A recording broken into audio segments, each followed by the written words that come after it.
Chapitre 17. L'explication.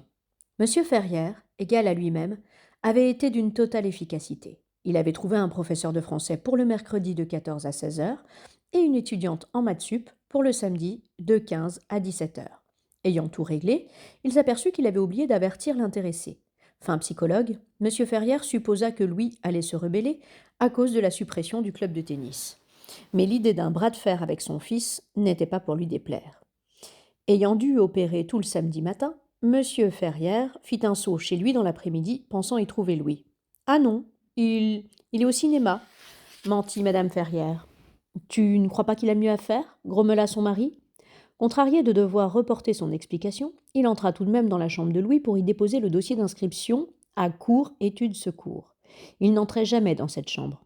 Il fut étonné de la trouver parfaitement en ordre. Mais il aperçut sur le lit 2 magazines aux couvertures glacées. Sur l'une d'elles, il y avait une jeune fille en déshabillé. Monsieur Ferrière, agacé, soupçonna quelque lecture dégradante. Il s'approcha du lit et attrapa le magazine. 100% coiffure, toute la mode de l'année. Qu'est-ce que c'est que ça marmonna-t-il. Il se baissa et s'empara de l'autre magazine. Mondial coiffure, les grands créateurs nous disent tout. Il feuilleta le magazine qui semblait à destination des professionnels de la coiffure. Avec un ricanement, il rejeta les 2 publications sur le lit et regarda autour de lui. Peu à peu, des détails qu'il avait ignorés prirent leur signification. Sur le bureau de Louis, il y avait 2 paires de ciseaux qui n'étaient pas des colliers. Sur la table de chevet, traînait près du réveil un tube de gel coiffant. Pris d'une peur inexplicable, Monsieur Ferrière se mit à ouvrir les tiroirs du bureau. Il y vit des peignes bizarres, un rasoir, des échantillons de produits colorants, des pinces à cheveux, des bigoudis. La peur se muant en colère, Monsieur Ferrière alla ouvrir la penderie et poussa un cri de stupeur. Sur la pile des pullovers, il y avait la tête recouverte d'une perruque.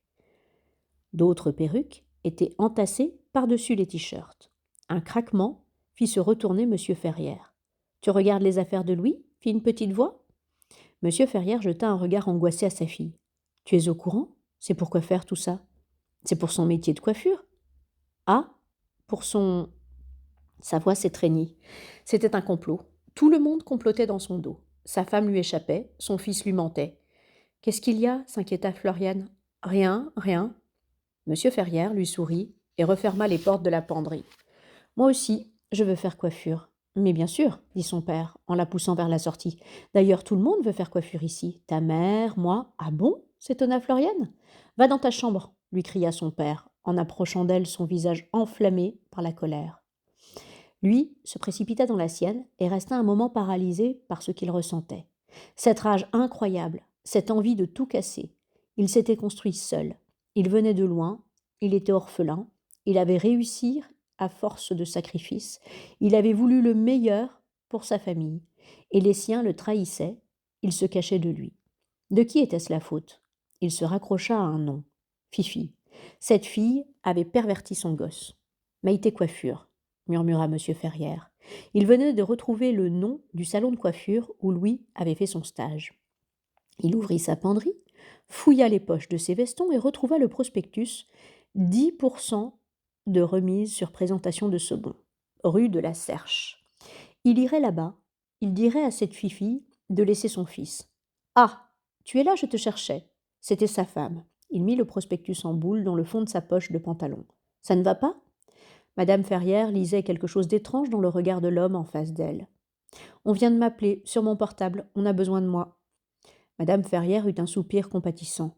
Ils ne te laisseront jamais ton samedi. Monsieur Ferrière secoua la tête avec résignation. Il ne voulait pas affronter sa femme. Non, il voulait s'expliquer avec Louis. Qu'est-ce que ce gamin avait dans le crâne, dans le ventre? Il aurait voulu le trépaner, l'opérer à cœur ouvert, lui fouiller les tripes. J'y vais, bredouilla-t-il. Rue de la Serche. Maïté Coiffure. Voilà, c'était là. Un salon de coiffure d'une grande banalité, avec des plantes vertes et une mezzanine. Monsieur Ferrière fit teinter le carillon. Il vit une grosse femme, trop maquillée, derrière le comptoir. Bonjour, monsieur. C'est pour un rendez-vous? C'est possible tout de suite? Il regarda autour de lui, la moue dégoûtée. Il y avait l'homosexuel de service dans le fond de la boutique, quelques mémères sous des casques à cheveux. Je vous prends votre manteau? Lui demanda une gamine aux yeux sournois. S'il vous plaît, répondit aimablement monsieur Ferrière. Son cœur s'était accéléré. « Vous êtes Fifi, je parie ?» Elle le dévisagea, comme si elle avait affaire au crétin du village. « Non, dit-elle, en pointant le doigt vers le jeune coiffeur, c'est lui. » Le cœur de M. Ferrières s'arrêta. Mais, au même moment, mademoiselle Rapoport demanda s'il était possible de se faire servir un thé. « Mais bien sûr, mademoiselle. Louis ?» appela la patronne. « Louis ?» Le garçon était sur la mezzanine. Il descendit les premières marches et se figea au milieu de l'escalier. « Eh bien, Louis, tu t'occupes du thé ?» le pressa madame Maïté. Le garçon descendit lentement les dernières marches, les yeux dans les yeux de son père. « Maman t'a dit que j'étais là ?»« Non. » Monsieur Ferrières sortit de sa poche un papier froissé en boule et le jeta à la figure de son fils. « Rentre à la maison !» Tout le monde s'était tu. Clara descendit à son tour de la mezzanine. Monsieur Ferrières la toisa depuis les talons aiguilles jusqu'aux mèches folles de son chignon, puis se retourna vers madame Maïté. « Vous faites travailler un mineur qui n'a aucun contrat d'apprentissage avec vous ? Si mon fils remet les pieds ici, je vous colle un procès. » Dès qu'il fut sorti, chacun se déchaîna. « Quelle brute, quel mufle ! Pour qui se prenait-il » Seule madame Maïté se taisait. « Louis ? Oui. Ton père ne savait pas que tu étais là ? Non. Parce que ni Louis, ni sa mère n'avaient eu le courage d'affronter M. Ferrières, Maïté Coiffure se retrouvait dans son tort. Louis se dirigea vers le vestiaire. Garance l'arrêta au passage en posant la main sur sa poitrine. « Tu t'en vas ?»« Oui. » Mais sa voix trembla. « Pour toujours ?» Louis ne répondit pas, il prit son blouson. « Au revoir, Louis. » Philippe lui tendit la main. « Louis !» s'écria Clara. Elle se précipita sur lui, en faisant crisser ses talons sur le carrelage et l'embrassa sur les deux joues avec emportement. Qui la protégerait ? Le garçon s'approcha du comptoir. « Je reviendrai. Ne fais pas de bêtises, Louis. Ta vie, c'est ça le plus important. » C'est clair. Dès qu'il fut dans la rue, Louis se mit à courir pour rattraper son père. Monsieur Ferrières marchait vite. Il n'arrivait pas à mettre de l'ordre dans ses pensées. Donc, le cinéma, c'était ça. Et sa femme le savait. Elle était complice. Depuis combien de temps lui mentait-on ? Et Fifi, c'était qui ?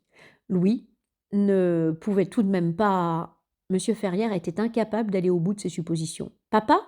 Il se retourna d'un bond. « Ah, te voilà !» La nuit tombait rue Jeanne d'Arc. « Alors, c'est comme ça que tu occupes tes loisirs ?» Les gens rentraient chez eux et jetaient un regard sur ce père et son fils qui gênaient le passage. « Tu vas faire le larbin dans cet endroit minable, au lieu de travailler pour toi, pour ton avenir ?» Si Louis avait eu les mots, il aurait pu dire à son père qu'il était bien en train de travailler pour son avenir. Puisqu'il voulait être coiffeur, il porta les mains à son cœur, il aurait voulu s'arracher quelque chose. « Tu ne vois pas que ces gens-là t'exploitent ? Qu'ils te font travailler pour rien ? C'est indigne. Parle, Louis. Dis à ton père que ces gens-là t'ont accueilli, qu'ils t'ont donné des responsabilités, qu'ils ont cru en toi, même après que tu leur as menti. Mais tu ne vois pas qui sont ces gens ? Ouvre les yeux, Louis. Cette grosse mère maquerelle, madame Maïté, ce petit pédé, Philippe Loisel, cette gamine mal embouchée, Garance, cette espèce de pute, Clara. Mais qu'est-ce qu'il y a ? Tu veux dire quelque chose, mais parle !» Louis tendait presque les mains, il implorait, mais sans mots, sans phrase. « Tu ne vas pas me dire que tu as envie de finir comme ce Fifi, hein ?» Ils étaient l'un en face de l'autre. Louis soutenait le regard de son père. « Allez, parle, c'est maintenant ou jamais. T'es trop con. »« Quoi ? Qu'est-ce que tu as dit ? Tu oserais répéter ? Tu sais à qui tu parles ? À un con. » Le coup partit. Pas une claque, mais un coup pour tuer. L'enfant s'effondra et, tout de suite, les passants s'attroupèrent. Monsieur Ferrières se jeta à genoux. « Louis, Louis !» Il avait perdu connaissance. Le sang coulait de sa bouche et de son nez. « C'est lui. Il l'a frappé », dit quelqu'un en désignant Monsieur Ferrières. Il était toujours à genoux. « Louis, mon petit, mais qu'est-ce que j'ai fait ? Je ne voulais pas !» Il prit le pouls, puis reposa le bras. « Le SAMU, mon portable, où je l'ai mis ?» Il fouilla ses poches. « C'est bon, » dit une voix. « J'ai appelé les secours. » Monsieur Ferrières releva la tête et vit l'attroupement qui se faisait autour de lui. « C'est mon fils, leur cria-t-il.